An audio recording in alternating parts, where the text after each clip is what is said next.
SMP SMA dan sederajat itu wajib disediakan. Jadi wajib menyediakan pramuka atau kepanduan lain. Jadi norma penambahan penyediaan ekskul yang harus disediakan oleh satuan pendidikan. Implementasi kurikulum terbaru. Selamat menonton. Di dalam kurikulum ini ada 3 yang kita atur utamanya. Nah, dalam kurikulum memuat intrakurikuler ini untuk pelajaran menstruktur.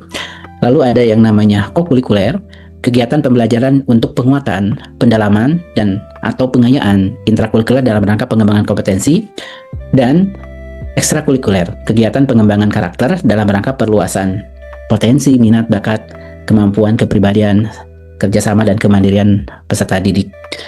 Nah, tujuan dari intra, ko, dan ekstra nanti harapannya dapat membentuk profil lulusan secara utuh dalam proses belajar sehingga terbangunlah ke-8 dimensi profil lulusan.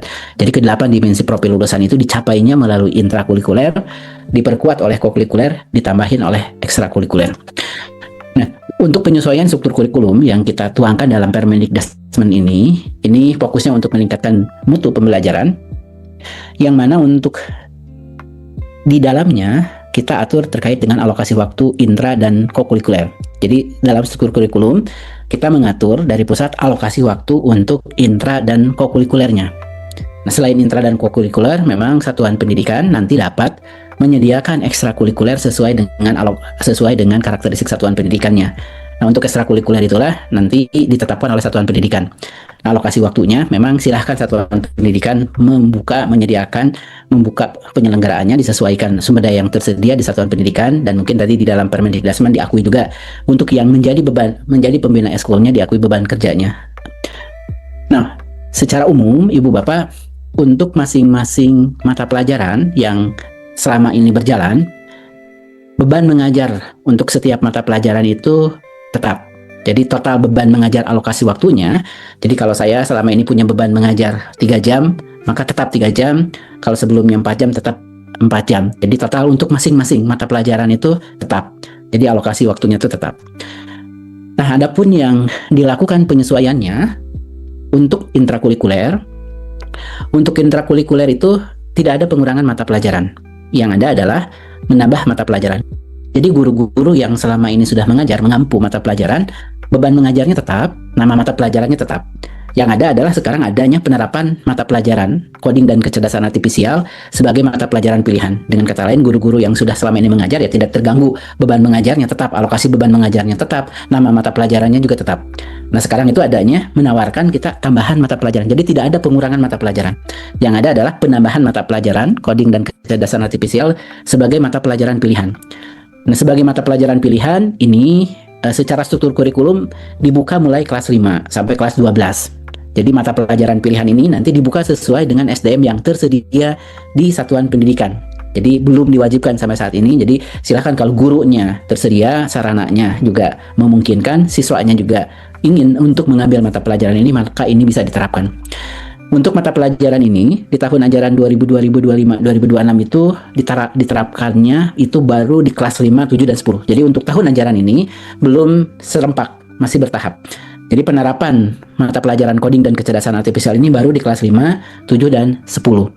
Nah, ini untuk secara umum ya SD, SMP, dan SMA. Sedangkan untuk pendidikan khusus itu dimulainya dari kelas 7. Jadi di kelas 7 SMP LB atau dari kelas 10 SMA LB itu boleh dibuka juga ya di kelas-kelas awal. Nah, ini tambahannya ya. Jadi sebagai mata pelajaran pilihan, memang kalau sekolah membuka mata pelajaran pilihan ini, maka kalau ini dibuka akan menambah beban atau waktu belajar anak. Jadi kalau misalkan anggap dalam 1 minggu selama ini 38 jam, lalu ada mata pelajaran coding KA ini 2 jam misalkan di SMP, maka beban belajar anak, waktu belajar anak menjadi 40 jam. Jadi tidak berakibat terhadap mengurangi alokasi waktu mata pelajaran lain. Dan ini sekali lagi sifatnya pilihan ya, Bapak belum diwajibkan, jadi dilihatlah sesuai dengan SDM yang tersedia di satuan pendidikan. Itu yang intrakurikuler. Jadi intrakurikuler semestinya terkait dengan beban kerjanya, itu terkait dengan linearitas, beban mengajarnya itu tetap. Nah, sekarang terkait dengan kokurikuler. Nah, kokurikuler inilah yang ada penyesuaian. Di dalam Permendikbudristek nomor 12 tahun 2024 sebelumnya, kokurikuler itu bentuknya adalah proyek penguatan profil pelajar Pancasila. Jadi P5 itu adalah bentuk dari kokurikuler. Jadi sebelumnya untuk pelaksanaan kurikuler itu ditetapkan dalam bentuk P5. Nah sekarang bentuknya ada penyesuaian. Yang sebelumnya bentuknya P5, jadi namanya sama-sama kokurikuler gitu. Jadi kalau sebelumnya kokurikuler, namanya itu kokurikuler tapi bentuknya P5. Kalau sekarang kokurikuler itu bentuknya ada variasi. Jadi lebih fleksibel. Kalau sebelumnya harus P5, kalau sekarang bentuknya itu bisa kolaboratif lintas disiplin ilmu, bisa gerakan 7 kebiasaan anak Indonesia hebat, dan atau cara lainnya. Nah kompetensinya pun ini ada penyesuaian dari sebelumnya untuk memperkuat 6 dimensi profil pelajar Pancasila menjadi memperkuat 8 dimensi profil lulusan. Muatannya juga ada penyesuaian yang sebelumnya ditetapkan oleh pemerintah pusat dan ada batasan-batasan tema, sekarang ditetapkan oleh sekolah dan tidak ada batasan tema. Yang penting nanti yang namanya kokurikuler ini karakteristiknya seperti apa, kriterianya seperti apa, nah itulah yang nanti bisa kita cermati dan kita tuangkan dalam panduannya. Nah berkaitan dengan beban kerja guru, ini ada penyesuaian untuk nama tugas tambahannya. Nah itu pun kami jelas tadi juga sudah disampaikan. Beban kerja guru sebelumnya namanya koordinator P5. Sekarang beban kerja tambahannya namanya adalah koordinator pembelajaran berbasis proyek, tapi uraian kerjanya adalah berkaitan dengan kokurikuler, termasuk ke dalam variasi dari bentuk kokurikuler ini. Nah ini mungkin nanti di bagian akhir akan kami tampilkan juga ya, bagaimana penyesuaian terkait dengan kokurikuler ini dari bentuk P5 menjadi bentuk kolaboratif lintas disiplin ilmu, gerakan 7 kebiasaan anak Indonesia hebat atau cara lainnya. Lalu yang ketiga adalah yang diatur karena kurikulum itu struktur tertentu ada intra, ada core, dan ada ekstra. Intra dan core ditetapkan oleh pemerintah alokasi waktunya. Untuk ekstra itu diserahkan kepada satuan pendidikan untuk dibuka. Namun kami ada pasal yang kita tambahkan bahwa ekstrakurikuler itu memang menjadi kewenangan sekolah, apapun namanya silahkan, kompetensinya silahkan, tapi ada yang harus dibuka oleh sekolah, minimal 1, yaitu adalah ekstrakurikuler kepramukaan atau kepanduan lainnya. Jadi silakan secara prinsip fleksibel, kewenangan sekolah, nama ekstrakurikulernya, kompetensi dan lain-lainnya, tapi ada satu yang kita delegasikan agar ini dibuka untuk pendidikan dasar dan pendidikan menengah, jadi SD, SMP, SMA.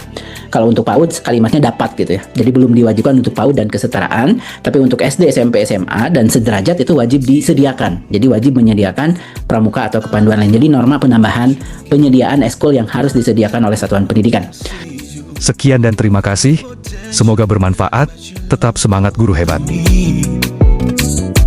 Too much expectation, got you missing out on my love. Oh yeah, nakupeleka